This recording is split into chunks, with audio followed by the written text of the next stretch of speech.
lamisa na gawa sa epoxy resin? Posible ba? Yes boss, ito na nga po yung inyong nakikita ngayon. At sana panoorin po ninyo hanggang sa dulo ang full video nito mga boss para makita po ninyo kung paano po ito gawin ng step by step. So let's go, simulan na po natin. Ito yung ating pangbuhos mga boss. Tinimpla na po natin. Ito po ay A+ ANB Crystal Clear Laminating Epoxy. Ang ginawa po natin dito mga boss, hinalo po natin una yung kanyang hardener o catalyst dahil A and B nga po ito. At nilagyan po natin ng pigment na kulay magenta. Yan po ay mica powder. At sinimula na nga po nating linisin yung ating moldy sa pamamagitan po ng alcohol. Ini-spray po natin ito dahil may mga dumi po yan kahit papaano para lang po matanggal po talaga at bago po natin ito ibinuhos ang ating tinimpla. Dahil sa laminating epoxy ang gamit ko mga boss, hindi po ito bigla ang kapal. Unti-unti po. Nasa 4 na patong po ang gagawin ko po dito. At bawat buhos ko mga boss, ini-sprayhan po natin ng alcohol para magputukan yung mga bubbles. After 30 minutes mga boss, bago po siya natuyo ng tuluyan, inilagay na po natin yung ating design. Ito po ay sa pagkakaalam ko, ito po yata ang ginagawang walis tambo. Pero kinulayan lang mga boss. Hindi ko po sure mga boss kung ito ba talaga ang ginagawang walis tambo.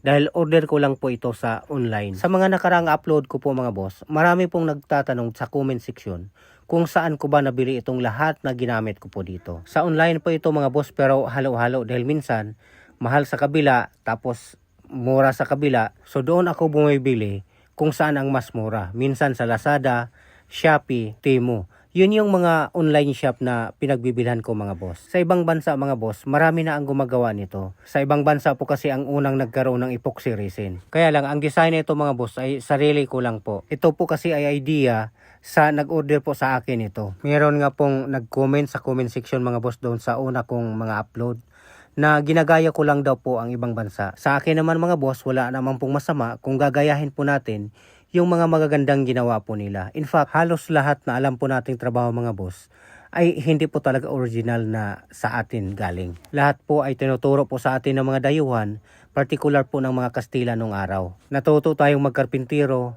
magmason, magpintor, nasa kanila galing ang idea. At yan ang ginagaya po natin. So dahil sa natuyo na po yung ating ibinuhos mga boss, nilihan na po natin mga boss. Yan po ay clear lang. So ngayon, nagpatong na naman tayo mga boss ng walang kulay. At nung natuyo na mga boss, tinanggal na po natin yung ating molde. Madali lang po itong tanggalin mga boss dahil hindi naman po ganong kumakapit ang resin sa silicone. Dahil ito po ay silicone ng ating gamit na molde. So sa nakikita po natin mga boss, talagang napakaganda po niya. Halos wala po sigurong babae na hindi po magugustuhan ang mga ganitong klaseng design. Imagine, yung dahon at yung mga bulaklak nasa loob ng salamin. Pero hindi po ito salamin mga boss ha, linawin ko lang po. Pag tiningnan lang po natin parang nakalaminate po siya sa loob po ng salamin. At ang kagandahan dito mga boss dahil hindi po ito kagaya sa salamin na madaling mabasag, ito po ay matigas po. Ito nga po mga boss ay hindi po basta-bastang nagagasgas. Pwera na lang kung talagang sasadyain mo talaga. Kumbaga ang salamin nga kung sadyain po natin gasgasin nagagasgas. Ito po kaya na epoxy resin lang. Kaya lang kung sa tigas mga boss, hindi po ito patatalo dahil matigas po talaga ito.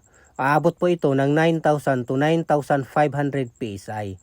Ganun po siya katigas. At ang ginagawa na nga po natin ngayon mga boss, dahil itatap coat na po nga natin ito, yung parting likod, yung ilalim mga boss, nilagyan po natin ito ng masking tape. Para kung magkaroon man siya ng tulo dyan sa gilid, sa masking tape lang po makapatong yung tulo.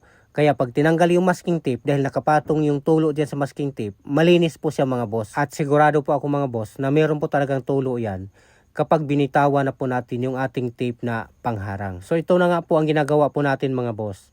Nilagyan na po natin ng masking tape o harang. Mula sa tabletop mga boss, nakalagpas ang ating masking tape dyan sa gilid na yan ng mga 1/4. Pangharang lang po yan para pag binuhos po natin kagaya po ng ginagawa po natin ngayon mga boss, hindi po kaagad matatapon yung ating chemicals.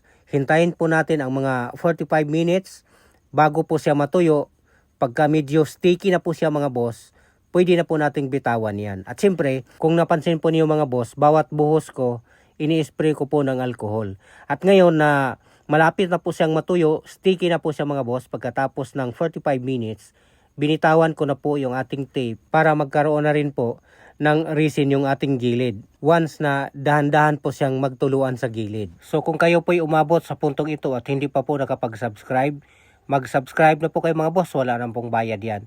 At huwag pong kalimutang i-like at i-share ang video na ito. So ayun na nga po mga boss, akalain mong nagawa natin ang napakagandang tabletop. At sinisigurado po natin mga boss na ang nag-order po nito ay talagang masisiyahan po. Abangan nyo po mga boss dahil meron po tayong mga order pa na gusto ko pong ipakita sa inyo kung paano po gawin. Maraming salamat po. Sagot na yan ni Larry, trust me na.